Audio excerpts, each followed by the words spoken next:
તો આતંકી હુમલા બાદ ગુજરાત પોલીસ એક્શનમાં સુરત પોલીસનું સૌથી મોટું ઓપરેશન શહેરમાંથી 100 થી વધુ બાંગ્લાદેશીઓની અટકાયત કરવામાં આવી છે।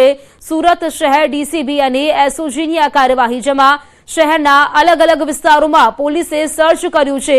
બોગસ ડોક્યુમેન્ટના આધારે ભારતમાં રહેતા હતા પોલીસે મહિલા સહિત પુરુષ બાંગ્લાદેશીઓની અટકાયત કરી છે। આ કાર્યવાહી અંગે જેસીબી ક્રાઇમ રાઘવેન્દ્ર વત્સનું નિવેદન સામે આવ્યું છે। તેમણે કહ્યું છે કે સુરતમાં ગેરકાયદે વસતા બાંગ્લાદેશીઓ સામે કાર્યવાહી શરૂ કરવામાં આવી છે। આ તમામ બાંગ્લાદેશીઓને પરત બાંગ્લાદેશ ડિપોર્ટ કરવામાં આવશે। હજુ પણ જે કોઈ પણ બાંગ્લાદેશીઓ ગેરકાયદે સુરતમાં વસવાટ કરતા હશે તેવા બાંગ્લાદેશીઓને શોધીને કાર્યવાહી કરવામાં આવશે।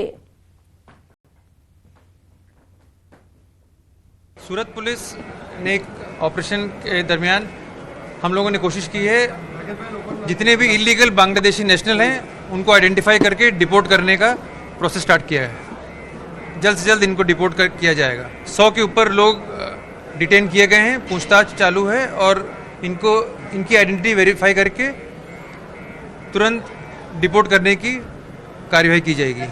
मूल उद्देश्य है कि इलीगल बांग्लादेशी नेशनल्स को जल्द से जल्द अपने देश से बाहर डिपोर्ट करना है, उनके देश में वापस।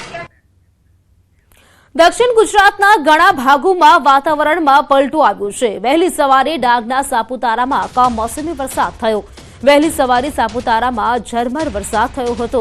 भर उनाळे वरसाद थयो। गरमी में ठंडक प्रसरी हती। वातावरण में पलटाथी रवी पाकने नुकसाननी भीति सेवाई रही छे।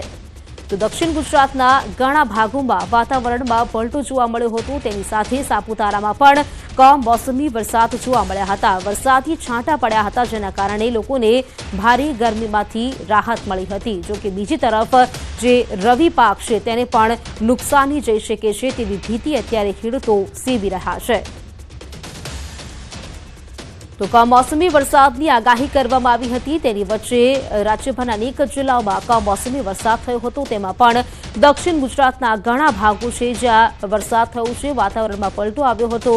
કાળા ડિબાંગ વાદળો સાથે વરસાદ પડ્યો હતો। જાણકારી સાથે સંવાદદાતા કેતન જોડાઈ ગયા છે। કેતન, આગાહી પ્રમાણે જે દક્ષિણ ગુજરાતના ઘણા ભાગોમાં વરસાદ પડ્યો છે, જાણકારી શું આ મામલે વધુ?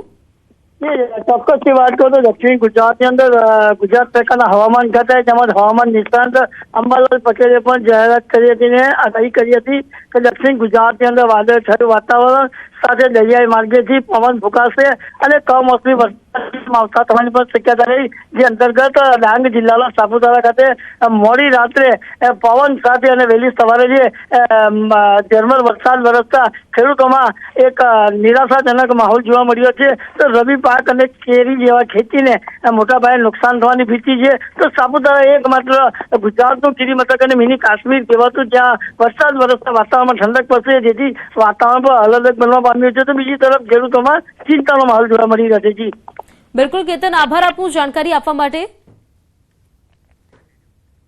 આ તરફ છોટાઉદેપુરમાં કમોસમી વરસાદ પડ્યો છે। કાળઝાળ ગરમી વચ્ચે વાતાવરણમાં પલટો આવ્યો।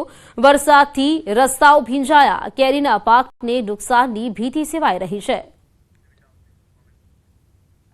તો ભર ઉનાળે માવઠું પડ્યું છે। અહીં વાત કરીએ તો દક્ષિણ ગુજરાતના કેટલાક ભાગોમાં કમોસમી વરસાદ પડ્યો છે। તેમાં વાત કરીએ તો સાપુતારામાં પણ વરસાદી છાંટા પડ્યા હતા। કમોસમી વરસાદ ડાંગમાં જોવા મળ્યો। આ તરફ છોટાઉદેપુરમાં પણ કમોસમી વરસાદ ખાબક્યો હતો। વરસાદથી રસ્તાઓ ભીંજાયા હતા તેવું જોવા મળ્યું।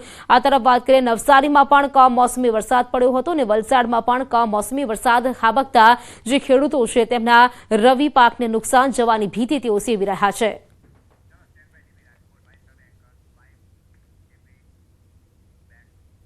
રાજકોટ શહેરમાં મોતનો બનાવ સીસીટીવીમાં કેદ થયો છે। યુવાનનું માત્ર 27 સેકન્ડમાં જ મોત થઈ ગયું। રમકડાની ફેક્ટરીમાં કામ કરતા યુવાનનું મોત થયું હતું।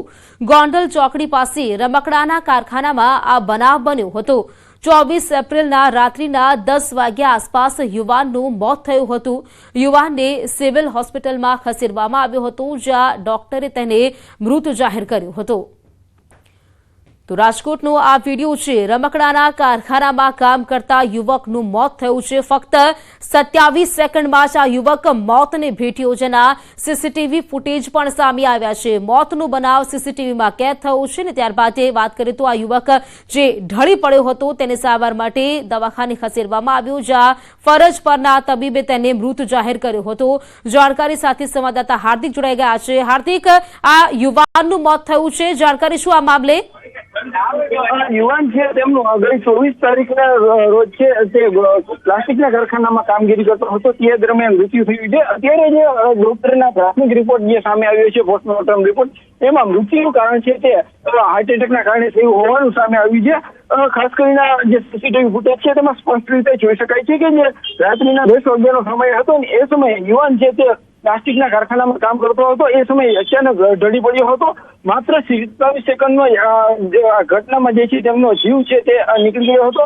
ખાસ કરીને જ્યારે યુવાન ઢળી પડ્યો ત્યારે ત્યાં રહેલા કર્મચારીએ તાત્કાલિક જે છે 108 ને જાણ કરી હતી અને રાજકોટ સિવિલ હોસ્પિટલ ખાતે ખસેડવામાં આવ્યો હતો, જ્યાં ડોક્ટરે તેમને મૃત જાહેર કરવામાં આવ્યો હતો।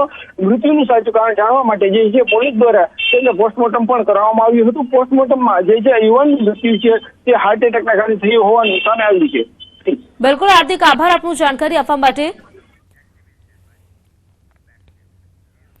રાજકોટના ગોંડલના સોશિયલ મીડિયામાં અલ્પેશ કથિરિયા અને ગણેશ જાડેજાની સામસામે પોસ્ટ।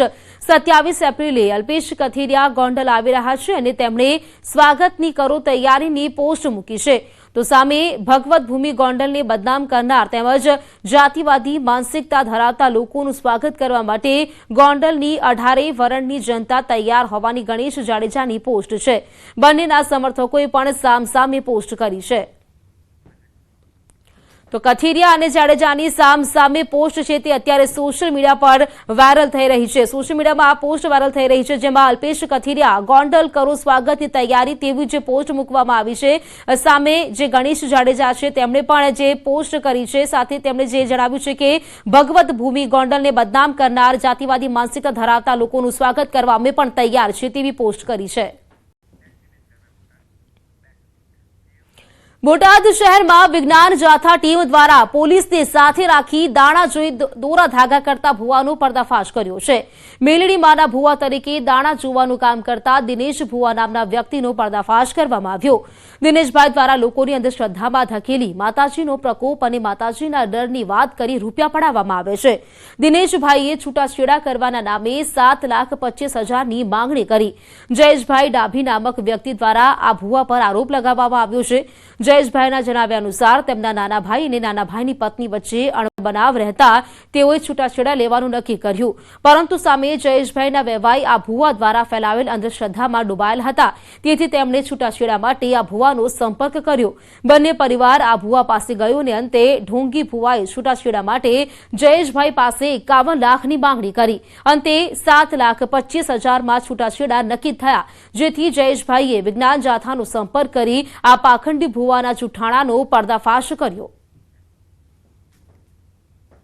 અમારો પર્સનલ મેટર હતી કે છૂટાછેડા કરવા એમ, એટલે જે સામેના અમારા વ્યવહારિયા ને એ આ ભુવાને બહુ માનતા, એટલે અમે કીધું ભાઈ આ ભુવાનું કંઈ કામ નથી, આપણે નાયત રિવાજે આપણે પતાવી દેવી, જે કંઈ આપણો રસ્તો કાઢતો એનો કાઢી નાખ્યું, બરોબર। એટલે અમે અમારા વેવાઈને વાત કરી, પણ એ વેવાઈ અમારા રહ્યા ને ફૂલ આ ભુવાને માને, અને આ ભુવાએ અંધશ્રદ્ધામાં એટલા બધા ઘાલી દીધેલા। અમે અહીંયા ગયા ભુવા પાસે, એટલે ભુવા એવું કીધું કે ભાઈ તમે પેલા છૂટાછેડા દેવાની નાદ પાડતા હતા, એટલે મેં કીધું કંઈ વાંધો નહીં સાહેબ, તમે કોઈ પ્રમાણે આપણે કરવી। એટલે મને કે પછી એ જે સામેના વેવાઈ હતા ને એટલે કે સાહેબ 51 લાખ રૂપિયા આપો એટલે છૂટાછેડા કરી દે। મેં કીધું કઈ 51 લાખ રૂપિયા કેવી રીતના દેવી, અમારો કંઈ વાંક નથી, અમારો કોઈ ગુનો નથી। છેલ્લે 7.25 લાખ રૂપિયા આપવા પડે, કે મારી માતા એમ કે 7.25 લાખ રૂપિયા તમારે દેવા પડશે તો જ છૂટાછેડા થશે। સાહેબ 51 લાખ રૂપિયા મેં નથી માંગેલા, તો કોને માંગ્યા? એ એક વાત હતી એ લોકોને ઘરે મન મેળની છૂટું છોકરીનું કરવાનું હતું, જે વેવાઈ હતા ને એ ભાઈના એ વેવાઈએ માંગ્યા હતા, મેં ના જ પડી હતી, એમને આવા પૈસા ન હોય। જે કાંઈ લોકોએ વહીવટ કર્યો, એમની જે છોકરી નાની રહી ને એના ખાતે બેગમાં મૂકવાનો વહીવટ કર્યો, કે 50 પૈસા મેં નથી લીધા, એ 50 પૈસા લોકો એ લોકો નથી લઈ ગયા।